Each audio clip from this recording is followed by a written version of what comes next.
अस्सलाम वालेकुम students, PS 5610 neurological basis of behaviour lesson number 36 हम स्टार्ट करने लगे हैं। इसके ऑब्जेक्टिव्स वही हैं जो लास्ट चैप्टर के थे कि न्यूरोट्रांसमीटर आगे उनकी टाइप्स वगैरह वो सारा कुछ पढ़ना है। ठीक है, स्टार्ट करते हैं लेक्चर। हमने बात लास्ट टाइम हम कर रहे थे ACTH एसिटाइल कोलाइन। ठीक है, एसिटाइल कोलाइन जो है ना, हमने लास्ट लेक्चर में सारा पढ़ा एसिटाइल कोलाइन कैसे बनता है, क्या क्या होता है, टोटली सारा कुछ। मगर अब हमने पढ़ना है कि उसका बिहेवियर पे क्या असर होता है। ठीक है, वो बिहेवियर को क्या कैसे इंटरेक्ट करता है, क्या चीज़ है। अच्छा, पहला बिहेवियर उन्होंने बताया। अच्छा, बिहेवियर में सबसे इंपॉर्टेंट है ये, क्यों? क्योंकि ये हमारे मसल्स को कंट्रोल करता है। मसल्स के सारे फंक्शन ACH देखता है हमारे, मतलब कि एसिटाइल कोलाइन ये न्यूरोट्रांसमीटर कंट्रोल करता है, ये देखता है, इसको रिमोट करता है। फर्स्ट है इसका अरोजल। अरोजल मतलब कि वो जागना, नींद और जागना कंट्रोल करता है। नींद का ट्राई पीरियड वगैरह सारा कुछ टोटली ये चीज़ें कंट्रोल करता है। ठीक है, कह लो अरोजल में जो है ना ACH जो है ना मेन रोल इंपॉर्टेंट करता है। अगर EEG करवाई जाए ना, जो कि इलेक्ट्रोएन्सेफेलोग्राफी है। ठीक है, जो हम अगर अच्छा ये ना एब्रीवेशंस वगैरह ना इंपॉर्टेंट है, लास्ट टाइम पेपर में भी आई थी। जहाँ जहाँ ये एब्रीवेशन लिखी हुई है ना, इनके नाम आएंगे, वो आएंगी एब्रीवेशंस, आपने इनको बताने के स्टैंड फॉर क्या क्या है। ये टोटल पूरी एब्रीवेशन आपने लिखनी है। ठीक है, ये शॉर्ट और लॉन्ग में आ सकता है। ठीक है, इस चीज़ के लिए रेडी होके जाना। हो सकता है मे बी के पेपर बहुत ही आसान है कि आप लोग खुद शॉक रह जाएं, कितना आसान पेपर। अच्छा, ऐसा सिर्फ उन बच्चों के साथ होता है कि जो बच्चे कह लो कि ना टोटली A to Z हर चीज़ करके गए हैं वो लोग। ठीक है, याद, और जब वहाँ जाते हैं तो कहते हैं वो पेपर इतना आसान, मैं तो इतना मुश्किल याद करके आया हूँ, इतनी मुश्किल मुश्किल चीज़ें, ये सब कुछ। अल्लाह करे सबको यही फीलिंग्स हो पेपर वाले दिन पेपर देख कर कि सब तो बहुत आसान है।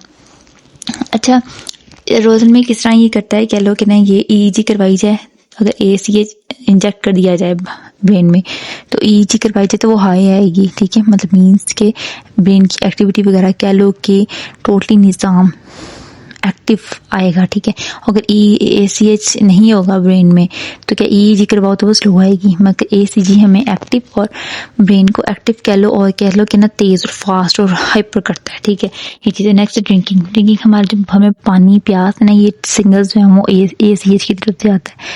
ACH जब हमें प्यास लगती है ब्रेन हमें सिग्नल देता है, और क्या है किडनी में से रेनाइन निकलता है। रेनाइन जो है ना वो एंजियोटेंसिन्स जो है ना वो न्यूरॉन ट्रांसमिशन देते हैं और वो हमें सिग्नल्स देता है कि हमें प्यास लगी है। ठीक है, और ये सारा निज़ाम कहाँ पे होता है, ACH न्यूरोट्रांसमीटर के अंदर होता है। तो इससे ये है कि हमें पता चलता है कि हमें प्यास लगी, फिर हम पानी पीते हैं। ठीक है, ड्रिंकिंग में ACH काम करता है। MCQ आ सकता है कि अरोजल, ड्रिंकिंग और कहाँ कहाँ काम आता है, आपने ये चीज़ें याद रखनी है। आगे शामरेज एंड अटैक। शामरेज कह लो कि गुस्सा, ये फिजिकल रेज कह लो कि ना हद बेकाबू गुस्सा। ठीक है, और अटैक हमें हमला। अच्छा, बिल्ली और बिल्ली जो है ना चूहे को देख अटैक करती है, और गुस्सा और देख के ना जैसे फील में ऐसा होता है कि बिल्ली जो है ना वो कह लो ना फुस फुस कर रही है कि जिस तरह गुस्से में इंसान मुंह नहीं बनाता कि भाई मुझे बहुत गुस्सा आ रहा है, उसको देख के बुड़बुड़ करना, वो वाला हिसाब है। तो ये क्या है, जब बिल्ली चूहे को देखती है तो उसे बहुत गुस्सा आता है, तो ये सारा भी ACH के थ्रू हो रहा होता है। तो ये कॉलोनिक स्टिमुलेशन होती है हमारी एमिगडाला और सिम्पटम्स के अंदर। ठीक है, इसके बाद ये एग्रेसिव प्रोड्यूस होती है क्लोनिक ऑर्गेनाइजर, वो यही बात कर रहे हैं और सारा ये चीज़ कह रहे हैं। अच्छा, ये जो सारा जो गुस्से वाला वो है ना, तो वेंट्रोमेडल हाइपोथैलेमस में होता है। अच्छा, इसकी ना एक एब्रीवेशंस भी है, आप वो देख लेना। ऐसे इसकी जो है ना VIS मतलब वेरिएबल इंटरवल शेड्यूल, ये क्या है, हमारी बॉडी में शेड्यूल रखता है कि हमें किस टाइम जो है रैट को भूख लग रही है, रैट ने खाने को देख के भागना है, और ये सारा शेड्यूल वगैरह। ठीक है, और जो VIS है ना वो तो एक शेड्यूल पीरियड है ना, ये खाना दे के चूहे ने भागना है और ये सारा चीज़ें। ठीक है, और जो वेंट्रोमीडियल न्यूक्ली है ना, ये कह लो इसकी एब्रीवेशन ये है VMN जो है ना, इसकी VMN stand for ventromedial nuclei. ये इंपॉर्टेंट है, याद रखना। ठीक है, और सेकंड थिंग है हमें जो है ना अगर एंटी ACH मतलब कि हमें ACH कम करने वाली अगर मेडिसिन दे दी जाए, इंजेक्ट कर दी जाए, तो क्या है कि हमें गुस्सा कम आएगा और ये चीज़ कंट्रोल हो, फिर कह लो कि पनिशमेंट भी हमें ज़्यादा फील नहीं होगी। ACH है ना, वो बहुत इंपॉर्टेंट चीज़ है, क्योंकि मेन चीज़ हमारा मसल्स है। मसल्स सब वीक हो जाएंगे ना तो बॉडी की कोई ना कोई चीज़ डिस्टर्ब होगी, जैसे कि मसल्स ड्रिंकिंग, अरोजल और शामिल अटैक और गुस्सा, ये सब कुछ कंट्रोल करता है। उस लिहाज से ये कि अल्जाइमर, ये एक बीमारी जो हम पिछले लास्ट बहुत ज़्यादा इस बारे में पढ़ चुके हैं। ये बोलने की बीमारी, ये ज़्यादातर जो है ना ओल्ड एज जिसको हो जाती है, ठीक है। जब वक्त के साथ साथ क्या है कि हमारा ACH खत्म होना शुरू हो जाता है, और एक वक्त ऐसा था कि बिल्कुल ही खत्म हो जाता है, तो इंसान को बिल्कुल ही भूलना शुरू हो जाती है। इसलिए जो ज़्यादा उम्र के लोग होते हैं ना, उनको भूलने की बीमारी होती है, इनमें ACH खत्म हो जाता है, ठीक है। ये चीज़ होती है। तो ACH जो है ना वो बहुत इंपॉर्टेंट होता है लर्निंग में, मेमोरी में और मोटर बिहेवियर की, जो कह लो कि डोपामाइन और पार्किंसंस वाली, इसमें से जो हमें होती है ना, कह लो कि इसकी जो बीमारियाँ इससे जो हो जाती है, वो कह लो कि पार्किंसंस हो गई, हंटिंगटन्स हो गई, और क्या इस तरह की फर्दर हेलुसिनेशंस वगैरह, ये सब कुछ ACH की कम होने की वजह से। अच्छा, आगे हम पढ़ेंगे दूसरे ट्रांसमीटर्स। ट्रांसमीटर कौन कौन से? ग्लूटामेट एसिड, गाबा, और कौन से हैं? बस यही बताएं। आगे सुन की मेडिसिन, ग्लाइसिन्स, ठीक है, पेप्टाइड। अच्छा, हमारी बॉडी में ना जो है ना डिफरेंट किस्म के न्यूरोट्रांसमीटर्स होते हैं, ठीक है। अब बात करेंगे हम ग्लूटामिक की, ठीक है। ग्लूटामिक एसिड और गाबा जो है वो कहने के सिंपल ऑर्गेनिज्म से बने हैं ये, ठीक है, बहुत सिंपल से, ठीक है। अच्छा, जो पहला हमारा है ना न्यूरोट्रांसमीटर, वो कह लो कि वो है ग्लूटामेट, ठीक है। ग्लूटामेट जो है ना वो एक्सिटरी है, ठीक है। ये न्यूरोट्रांसमीटर जो, और कह लो कि ना ये जो चाइनीज फूड होता है ना, इसमें कह लो कि बड़ी अमाउंट में जो है ना मोनोसोडियम ग्लूटामेट पाया जाता है, ठीक है। ये MCQ आ सकता है कि चाइनीज फूड के अंदर लार्ज अमाउंट में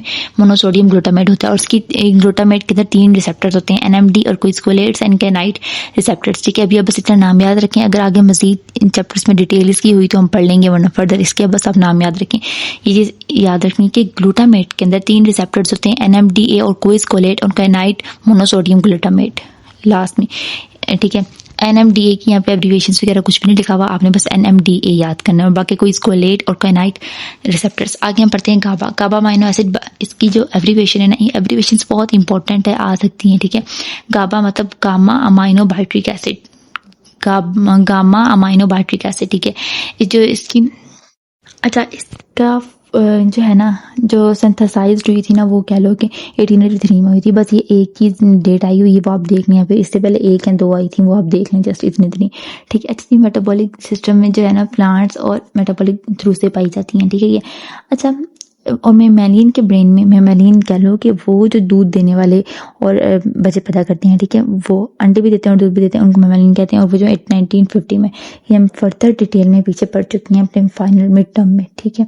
अच्छा, ये हो गया। अब नेक्स्ट जो है ना, ये जो गाबा होता है ना, ये बैलेंस करता है डोपामाइन और फाइनफिन और सेरोटोनिन को, ठीक है, ये चीज़ है। और इसके अलावा हमें क्या याद करना है कि अच्छा, गाबा की कमी से हमें कौन कौन सी बीमारियाँ हो सकती हैं? हेंगटोटेन, कोरिया, ठीक है, पार्किंसंस, एपिलेप्सी जिसको फालिज कहते हैं, ठीक है, और गाबा और स्किज़ोफ्रेनिया वगैरह। बस ये आपने ये हाईलाइट्स इतनी आपने याद कर लेनी है, ठीक है, नाम इनके। उसके अलावा ना गाबा बनता किसने? अच्छा, ग्लूटामेट, आप बताए ना, दोनों और सिंपल ऑर्गेनिजम्स है। ग्लूटामिक एसिड से गाबा बनता है थ्रू एंजाइम्स, ठीक है। एंजाइम्स के थ्रू जब बनता है ना, तो जब ग्लूटामेट एसिड से गाबा में ट्रांसफर होता है तो क्या एंजाइम्स बनाते हैं? ग्लूटामिक एसिड डीकार्बोक्सिलेज, ये लिखा हुआ है। और जब बन जाता है ना ये, और फिर कह लो कि गाबा से ग्लूटामेट एसिड की तरफ जाता है, तो फिर ये देखें, गाबा से ग्लूटामेट एसिड की तरफ जाता है तो वापस भी चला जाता है ये। तो जब जाता है ना तो क्या बनाता है? गाबा ही ऑक्सो ग्लूटेट ट्रांस अमाइनेज, ठीक है, अमाइनेज, ठीक है। आपने इतनी चीज याद रखनी है, ठीक है। इनकी इन शॉर्ट फॉर्म मैं आपको बताऊं, ये जो गाबा है ना, ये बनता किस तरह? ये ग्लूटामिक एसिड से बनता है, ठीक है। ये जो हमने पहले पढ़ा, ये न्यूरोट्रांसमीटर, जिस तरह डोपामाइन से नोरपेनेफ्रिन बनता है, इस तरह, ठीक है। बट हमने इसके लिए क्या कह सकते हैं हम, ये कि जो है ना गाबा ग्लूटामेट एसिड गाबा बन सकता है, गाबा ग्लूटामेट एसिड बन सकता है।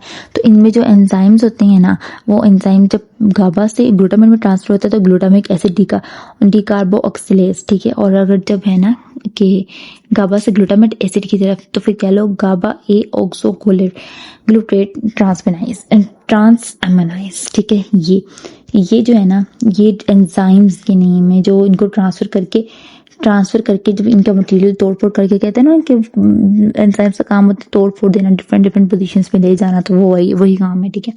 अच्छा, ये हो गया। अब जो है ना अच्छा, ये पाया कहाँ कहाँ जाता है? अच्छा, इन्होंने कहा है कि ये इन्होंने कहा कि ये दरियाफ्त कहाँ से कहाँ शुरू करें, 1968 से 1971 की तक की इन्होंने बताई है, जो कि है कि एक बंदर से इंसान बनने तक का सफ़र।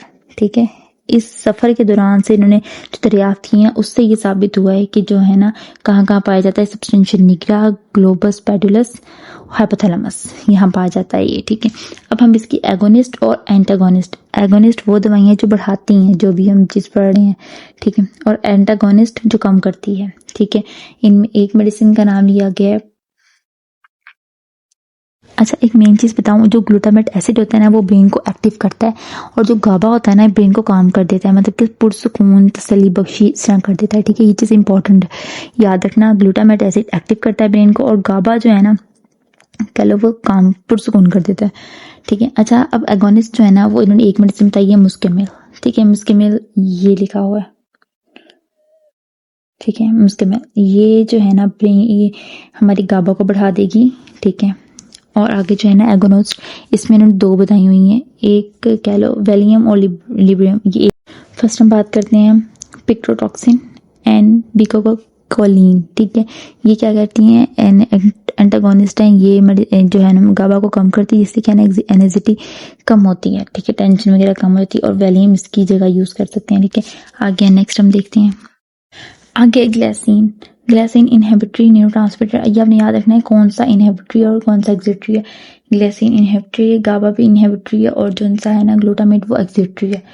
ठीक है, अब ये जो है ना कह लो ये स्पाइनल कॉर्ड और ब्रेन में पाया जाता है। इसके अलावा जो है ना स्ट्राइकाइन पॉइजन जो है ना वो इसको ब्लॉक करता है, ग्लाइसिन को। ठीक है, नेक्स्ट है पेप्टाइड, ये प्रोटीन की तरह छोटे से होते हैं ट्रांसमीटर, ये कुछ जो होते हैं ना न्यूरो ट्रांसमीटर की तरह वर्क करते हैं, कुछ जो है वो हार्मोन्स की तरह करते हैं। आगे हैं ब्रेन ऑपियोइड्स कह लो, ये एंजियोटेंसिन इसलिए कह रही हूँ क्योंकि एंटीजेनल सिग्नल्स वो होते हैं जो हमें प्यास के बारे में, थर्स्ट के बारे में, और ऑक्सीटोसिन भी कह लो ना कि वो जो लव हार्मोन्स होते हैं वो। ठीक है, डिफरेंट डिफरेंट हार्मोन्स जो है ना इनके नाम लिखे में वो रिलीज करवाने के लिए होते हैं। ठीक है, अब ये जो है ना ओपियोइड्स उनको कहते हैं, उन मेडिसिन को कहते हैं जो हमें ब्रेन में या कोई भी चीज़ में, किसी भी चीज़ में दर्द है ना बॉडी में, तो वो कंट्रोल तो ब्रेन ही करता है हमारी पूरी बॉडी को। तो ब्रेन हर पेन जो वो ब्रेन को अफेक्ट करता है, कंट्रोल ब्रेन करता है। तो एंडोर्फिन्स कह लो और एनकेफ्लिन्स, ये जो है एंडोर्फिन है इसके लार्ज मॉलिक्यूल्स होते हैं, और एनकेफ्लिन्स होते हैं इनके स्मॉल मॉलिक्यूल्स होते हैं। ये क्या ब्रेन में जो मतलब ब्रेन में इफेक्ट करती हैं, और इनसे क्या है कि पेन कम फील होता है, पेन फील होता ही नहीं है। ठीक है, और इसके अलावा कह लो और मॉर्फिन्स जो होती है ना, और हेरोइन। ठीक है, ये जो मेडिसिन होती हैं हेरोइन नशे के तौर पर भी यूज़ होती हैं। ठीक है, ये दर्द को कम करने के लिए यूज़ होती हैं। अच्छा, जो होता है ना हम नशा करते हैं, इंजेक्शन का नशा कह लो, और डिफरेंट डिफरेंट नशे होते हैं, शीशा कह लो और कह लो अल्कोहल कह लो, ये सब कुछ वैसे यूज़ जो स्टार्टिंग में होना शुरू हुई है ना, ये सिर्फ और सिर्फ इसलिए होती थी यूज़ के नाम पेन किलर के थ्रू। हर चीज़ को जिस तरह जो ड्रग्स है ना ये इसलिए यूज़ होना शुरू हुई किसी न किसी दर्द से आराम के लिए, मगर जब वक्त के साथ साथ क्या है कि लोगों ने इस तरह यूज़ करना शुरू की कि हमें कोई टेंशन है, कोई फिक्र है, वो उससे ज़्यादा लेना शुरू हो गया। इस तरह करते करते ये क्या नशा बनता गया, इतना इस हद तक नशा कि अब हर चीज़, किसी को पेन है नहीं है, हर बंदा इसको यूज़ कर रहा है। ठीक है, जो यूज़ कर रहे हैं नशा, ये बात है उनकी। ठीक है, इस तरह दर्द को आराम, हर चीज़ को सुकून देने के लिए यूज़ होती है। जब एक चीज़ सुकून देना शुरू कर देती है ना, अभी की एग्जाम्पल मैं आपको चाय की देती हूँ। चाय एक ऐसी चीज़ है ना, शुरू इस चीज़ से हुई थी कि पहले दूर देहात गाँवों में ना जब चाय का नाम और निशान नहीं था, लोग यूज़ करते थे सिर्फ इसलिए कि ना बुखार हो गया है, नज़ला है, खांसी है, इस चीज़ के लिए, बॉडी का टेम्परेचर हाई करने के लिए, मतलब कि या लो। ठीक है, ये सारा ये चीज़ थी। बट आहिस्ता आहिस्ता क्या है, लोगों ने 1 कप पिया, 2 कप पिया, पीते पीते पीते पीते लोगों ने कहा भाई सही बंदा रिलैक्स हो रहा है इस चीज़ से, लोगों ने आदत बना ली। अब जिनको आदत है ना इस चीज़ की, अब लोगों की ऐसी आदत बनी कि लोग कहते हैं हमारा नाश्ता ही कंप्लीट नहीं है चाय के बगैर, वो उसके अलावा कहीं कहीं है तो चाय पिला दो, कुछ भी है चाय पी लो, सर दर्द हो रहा है चाय पी लो, हर चीज़। अच्छा, मज़ीद इन्होंने ये डिटेल बताई हुई है कि जिस तरह जो मैंने आपको अभी बताया कि क्या चीज़ किस तरह अफेक्ट कर रही है। ठीक है, अच्छा कि फील पेन को रिलाइव करने के लिए पेन किलर जो है ना वो इस तरह यूज़ होना शुरू हुई। ठीक है, आगे देखते हैं हम साइकोटोजेनिक कंपाउंड्स, ये कह लो वो कंपाउंड्स है जो हेलोसिनेजेनिक, जो डिफरेंट मेडिसिन के लिए यूज होती है। कौन कौन से कंपाउंड है? अच्छा, ये वो मेडिसिन जो सी हेलोसिनेशन जेनिक है। हेलोसिनेशन वो बीमारी होती है जिसमें आवाज़ सुनना, वहम कह लो, वहम को अपने सर पे हावी कर लेना, ये चीज़ है। फर्दर पीछे में डिटेल पढ़ी, आगे हम देखते हैं LSD। LSD जो है ना एक ड्रग है। LSD ना एक ड्रग है जो कि अगर थोड़ी मकदार पर भी हम लेंगे ना, कि बहुत सारा माइनर सी भी अगर हम खाएंगे ना मेडिसिन ये लेंगे, तो इससे क्या है कि उससे भी फ़र्क पड़ जाएगा, आराम आ जाएगा। मगर जब दोबारा लेने के लिए मकदार बढ़ानी पड़ेगी, क्योंकि हर चीज़ जो है ना लिमिटेड, अगर मेडिसिन लें तो ठीक है। अब यही देख लें, ये बहुत हैवी मेडिसिन है, ठीक है, इसकी थोड़ी सी मकदार भी काम कर देगी, दवा आराम आ जाएगा, ठीक है, हेलोसिनेशन की उन पेशेंट्स के लिए। अच्छा, अब मैं आपको एक एग्जांपल देती हूँ पैनाडोल की। हम पैनाडोल यूज़ करते हैं, अगर हमें हर मामूली चीज़ के लिए हम पैनाडोल यूज़ करेंगे। ये जिन्होंने तजर्बा किया हुआ तो ठीक है, जिन्होंने नहीं किया वो करके देख लेना, चलो करना ना, वैसे सेहत के लिए नुकसानदेह होती है। मेडिसिन, हमें सर में दर्द है हम मेडिसिन लेंगे, पाँव में दर्द है पैनाडोल लेंगे, कुछ भी है पैनाडोल लेंगे। इस तरह लेते लेते ना पैनाडोल क्या है कि एक वक्त ऐसा आएगा कि आपको एक पैनाडोल से फ़र्क ही नहीं पड़ेगा, दर्द हो भी रहा होगा तो पैनाडोल से फ़र्क नहीं पड़ेगा, फिर आप 2 की आदत लगा लोगे, फिर जब ऐसा वक्त आएगा कि 2 से भी आराम नहीं आपको आएगा, फिर 3, इस तरह के हद से ज़्यादा बढ़ती जाएंगी। ड्रग एक लिमिटेड टाइम तक जो असर करती है उससे ज़्यादा नहीं, क्योंकि जो हैवी हो, पैनाडोल इतनी हैवी नहीं है। बट ये जो LSD है ना, इस लिहाज से आप खुद अंदाज़ा लगा सकते हैं कितनी हैवी है, कि एक बार ले ली मेडिसिन, दोबारा लेने के लिए उसके लिए मिकदार जो है ना हमें ज़्यादा करनी पड़ेगी। आगे मेस्कालीन, ठीक है, ये जो है ना एक मैक्सिको कह लो जो सिटी है ना, वहाँ पे ना एक रस्म के तौर पे यूज़ होती थी ये, ठीक है, जो वहाँ पे एक ट्राइब कबीला है उनका, जो कह लो वहाँ पे जो है ना वहाँ पे यूज़ होती थी सेरेमनीज वगैरह पे, किसी न किसी यूज़ के लिए होती होगी, ठीक है। अब ये पौधे में से बनती है, ठीक है, मैक्सिको जो है, ठीक है। अब आगे हम देखते हैं साइकोफार्माकोलॉजी।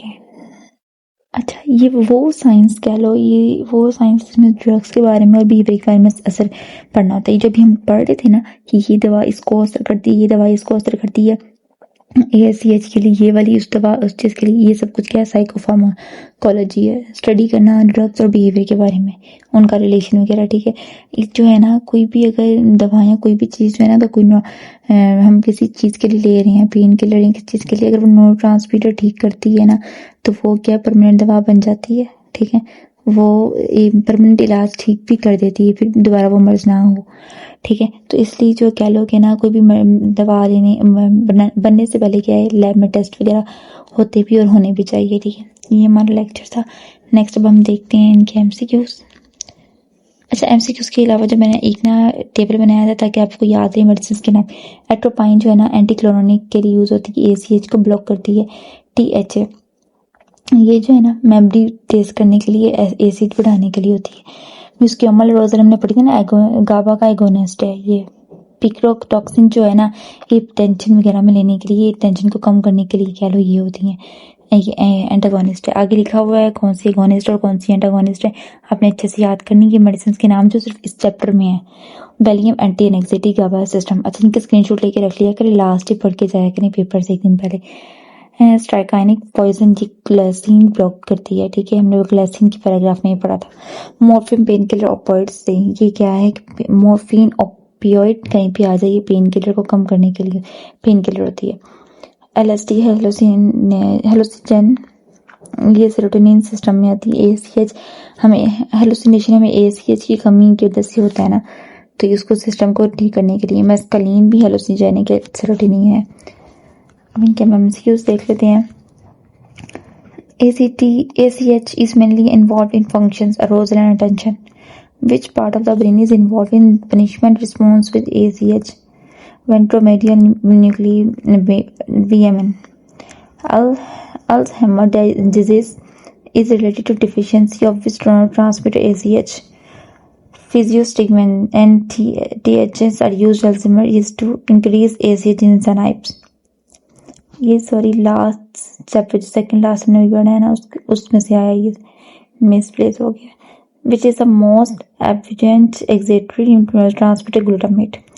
अच्छा, एक्सिएटरी हमने सिर्फ एक ही पढ़ा, वो ग्लूटामेट था, बाकी सारे इनहिबिटरी थे. GABA is classified as what type of neurotransmitter? Inhibitory. GABA is synthesized is which amino acid? Glutamate. GABA glutamate acid से बना है. Next enzyme is responsible for GABA synthesis. Glutamic acid decarboxylase. Muscimol is an agonist for which GABA. Valium and Librium ये किसकी जो है ना वो है एक्टिविटी में से इंक्रीज करता है. गाबा सेंट्राइन ब्लॉक्स जो है ना ग्लाइसिन में हमने यूज किया था. ठीक है, सॉरी मैंने पूरा नहीं पढ़ा. High level of brain efforts have been found in autistic children. This type of drug hallucination. यहाँ पे हेलोसिनेजेनिक लिखा हुआ है, मेडिसिन की बात हो रही है, वैसे वर्ड तो हेलोसिनेशन है. Pharmacological studies the effect of drug on physiological process. Thank you, ये हमारा लेक्चर था. फिर मिलते हैं इंशाल्लाह नेक्स्ट लेक्चर में. अल्लाह हाफिज.